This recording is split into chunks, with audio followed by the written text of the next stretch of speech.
ये गाना मेरा 17-18 दिन बाद बैन हो गया था। जब लोकतंत्र की स्थापना की जा रही और दल्लियां दी सरकार दा राज चलदा, कदे हाथरस कदे मणिपुर जलदा, कदे रेप कर रातां च जलाई जांदियां, कदे नंगी कर भीड़ च घुमाई जांदियां। फेल होया सी एजेंडा बेटी नूं बचाउण दा, फेल होया सी एजेंडा बेटी नूं पढ़ाउण दा। ਇੱਥੇ ਨਿਤ ਨਿਤ ਰੇਪ ਦੇ ਹਾਂ ਕੇਸ ਵੱਧਦੇ, ਪਾਸ ਹੋਇਆ ਏ ਏਜੰਡਾ ਵਿਕਟਿਮ ਮਰਾਉਣ ਦਾ। ਉਹ ਦੱਲਿਆਂ ਦੀ ਸਰਕਾਰ ਦਾ ਰਾਜ ਚੱਲਦਾ। ਉਹ 2 ਮਹੀਨੇ ਬਾਅਦ ਹੋਈ ਉਹਦੀ ਲੀਕ ਵੀਡੀਓ, ਕੁਝ ਦੱਲਿਆਂ ਦੇ ਹੱਥ ਮੂੰਹ ਤੇ ਬੰਦੀ ਬੇੜੀਆਂ। ਇੱਥੇ ਨਿਊਜ਼ ਵਿੱਚ ਸੀਮਾ ਹੈਦਰ ਤੇ ਮੋਰਿਆਂ, ਚੰਨ ਪੈਸਿਆਂ 'ਚ ਵਿਕੀ ਸਾਲੀ ਗੋਦੀ ਮੀਡੀਆ। ਉਹਦੀ ਚੱਟਣ ਲਈ ਮੋਢੇ ਉੱਤੇ ਟੰਗੇ ਕੈਮਰਾ, जिमें विक्रम नाल वे ताल चलदा। ओ दल्लियां दी सरकार दा राज चलदा। ये लिखा था, जो 17 दिन बाद बैन हो गया था। 400 रुपए का सिलेंडर 1000 रुपए होगा, गैस पहुंची पैसे का कम मोदी जी दे रहे हैं कमा के। ये ज्ञानेश कुमार जो है, जो चुनाव आयुक्त, ये चुनाव आयुक्त नहीं है, ये रंगा बिल्ला का दलाल है। और जब ये दलाली करता है तो इसका दलाली में क्या इनाम मिलता है? इसके दामाद को नोएडा का डीएम लगा दिया जाता है। तो ये डीएम बना दिया जाता है। ये चोरी नहीं है। जब इस चोरी की बात आती है, जब इलेक्शन कमीशन से ये कहा जाता है कि टोटल वोट कितने पड़े, ईवीएम मशीन्स की गिनती कितनी हुई, उनकी हमें फुटेज दीजिए, वो फुटेज नहीं दिखा रहे। क्या ये वोट चोरी नहीं है? तो ये सब वोट चोरी के खिलाफ राहुल गांधी जी आवाज उठा रहे हैं, जनता जाग रही है। जब कल प्रियंका गांधी जी ने संसद में सवाल पूछना चाहा तो उन्होंने कहा कि हम आपको बोलने नहीं देंगे। राहुल गांधी जी से कहा कि आप सवाल पूछेंगे, हम उनके जवाब नहीं देंगे। अरे अमित शाह जी, आपको पता होना चाहिए, प्रधानमंत्री के बाद अगर कोई दूसरा पद है तो वो विपक्ष के नेता का पद है, और विपक्ष का नेता देश की आवाज होता है। आप उनको बोलने नहीं दे रहे। हम पंजाब से आए हैं। पंजाब में इस बार बाढ़ आई, सब किसान बर्बाद हो गए, तो कुछ फायदा मिला? कुछ भी नहीं, सेंटर ने कुछ भी नहीं दिया। ना ही पंजाब खुश है भाजपा सरकार में। हाँ जी, कह रहे किसान खुश है भाजपा सरकार में। नहीं, भाजपा सरकार में नहीं खुश है। हमारे वहाँ आम आदमी पार्टी सरकार है, लेकिन कुछ भी नहीं किया। लेकिन जो कांग्रेस है, जब कांग्रेस पंजाब में आएगी सब कुछ देगी। सफलता नहीं मिल रही है। सफलता वोट चोरी कर रहे हैं। वोट चोरी से क्या होगा? वोट चोरी करके सरकार बना रहे हैं, और क्या? और इसमें जब वोट चोरी रुक जाएगा। पुराना हो गया सर। नहीं सर, ये पुराना नहीं हुआ सर। हम अभी इसका मंथन कर रहे हैं, करेंगे और कांग्रेस को जिताएंगे।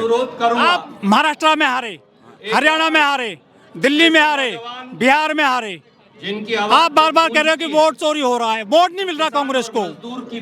नहीं, कांग्रेस को सफलता मिल रही है, लेकिन वोट चोरी से क्या होगा यार? जब हमें वोट का अधिकार ही नहीं रहेगा तो क्या?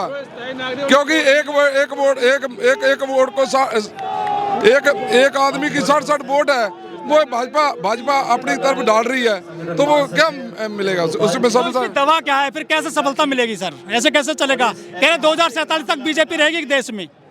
सर अभी सब पार्टियां एक जुट हो चुकी हैं। कह रहे किसान खुश, नौजवान खुश, महिलाएं खुश।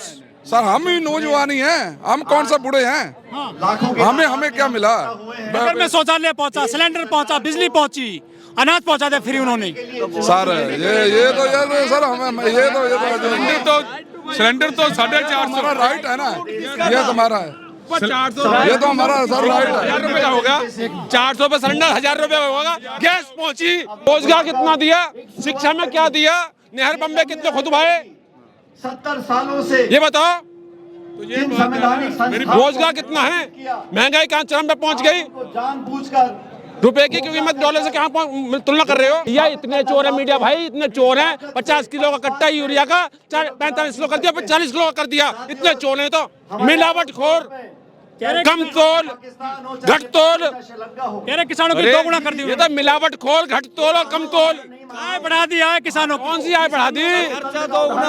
कौन सी आय है बता दो हमें। 2022 में क्या रुपए कट्टा था, लागत कितनी आ रही है? ये जो पूरे देश से लोग कांग्रेस पार्टी को राहुल गांधी जी के आह्वान पे आए हैं, ये वोट चोरी के मुद्दे को लेके आए हैं। आपकी आधी कांग्रेस भाजपा में चली गई। मैं आपको आधे कांग्रेसी बीजेपी में आज की डेट में। आप थोड़ा सा ना सुनने की हिम्मत रखिए। आप सवाल कर रहे हैं तो उसका जवाब सुनने की हिम्मत रखिए। मैं हरियाणा से आता हूँ। हरियाणा के अंदर विधानसभा चुनाव हुआ। चुनाव होने से पहले हरियाणा का मुख्यमंत्री कहता है कि चिंता ना करें, हमने सब कुछ सेट कर रखा है। जब सेट कर रखे थे, ये क्या वोट चोरी नहीं है? दूसरी बात, हरियाणा में जब वोट परसेंटेज की बात करें तो मात्र कांग्रेस 32,000 वोटों से हारी है, लेकिन जब वोट चोरी के ऊपर काम हुआ तो 25 लाख वोटों की चोरी पकड़ी गई। एक ब्राजील की मॉडल, उसके हरियाणा के अंदर वोट बनाए गए। एक 50 गज का मकान है जिसमें 2 से 3 वोट बन सकते हैं, लेकिन हरियाणा के अंदर 460 वोट बनाए गए। क्या ये वोट चोरी नहीं है? जब राजस्थान के अंदर कांग्रेस की गवर्नमेंट थी और महिलाओं के लिए एक मोबाइल की स्कीम लाई गई, जब चुनाव डिक्लेयर भी नहीं हुए थे, लेकिन इलेक्शन कमीशन ने उनको बंद कर दिया। उन्होंने घर घर में जो है फायदा पहुंचाया सरकार का। उन्होंने जल पहुंचाया, बिजली पहुंचाई, सिलेंडर पहुंचाया, अनाज पहुंचाया, गैस पहुंचाया और खाद पहुंचाया। लाइन नहीं लगती अब सिलेंडर के लिए। चुनाव जब डिक्लेयर होते हैं, जब चुनाव डिक्लेयर होते हैं ना, तो डिक्लेयर होने के बाद बिजली के लिए बहुत अच्छा एक एग्जांपल है मेरे पास। पहले बिजली 2.5 रुपए यूनिट होती थी, अब वो बिजली 10 रुपए यूनिट बिक रही है। और जितना भी बिजली है उस सरकारी ऑर्गेनाइजेशन का प्राइवेटाइजेशन कर दिया। या तो ये अडानी को दे दिया गया या फिर किसी टोरेंट एनर्जी को दे दिया गया, जहां से बीजेपी के नेता ज्यादा से ज्यादा कमीशन ले सकते हैं। पूरे देश का प्राइवेटाइजेशन कर दिया। अब कट ऑफ होता है। अगर आप यूपी के किसी गांव में जाओ तो वहां आज जौनपुर में जाओ, आप भदोही में जाओ, आप सुल्तानपुर में जाओ, आप कहीं भी जाओ, कट ऑफ होते हैं और 8 घंटे बिजली मिलती है। और अगर आप बोलो टिकट और फ्लाइट के टिकट गायब हैं, ट्रेन के टिकट गायब है, तत्काल टिकट पता नहीं किस स्कीम में जा रहे हैं। फ्लाइट के लिए मैं 2 दिन तक बनारस एयरपोर्ट में बैठा, जहां से मोदी जी सांसद हुआ करते हैं, वहां 2 दिन तक मुझे बैठाया गया, उसके लिए टिकट नहीं है। अगर आप सुविधा की बात करते हो, अधिकारों की बात करते हो, चीजों के लिए बात करते हैं, तो आपको सबसे पहले आम जनता की प्रॉब्लम समझनी चाहिए। कैंसर पेशेंट है, एक कैंसर इंस्टीट्यूट नहीं है पूरे यूपी में, एक कैंसर इंस्टीट्यूट नहीं है। बताइए भैया, जो मणिपुर में जो वायलेंस हुई थी, जो एक महिला को निर्वस्त्र करके घुमाया गया था, उस थीम पे, उस दर्द को हमारे इस भाई ने गाने में गाया है। उसके लिए गाना बनाया है इन्होंने, ये उसके कंपोजर है मणिपुर वायलेंस के नाम से। आप इनका जब मैंने गाना बनाया था, रिलीज किया, गए नहीं है मणिपुर अभी तक। हाँ, वही मैं बता रहा हूँ। एक सच्चाई मैं आपके माध्यम से मैं बता रहा हूँ कि जब वहाँ पे ये इंसिडेंट हुआ तो कोई वहाँ पे जाके किसी ने देखा तक नहीं।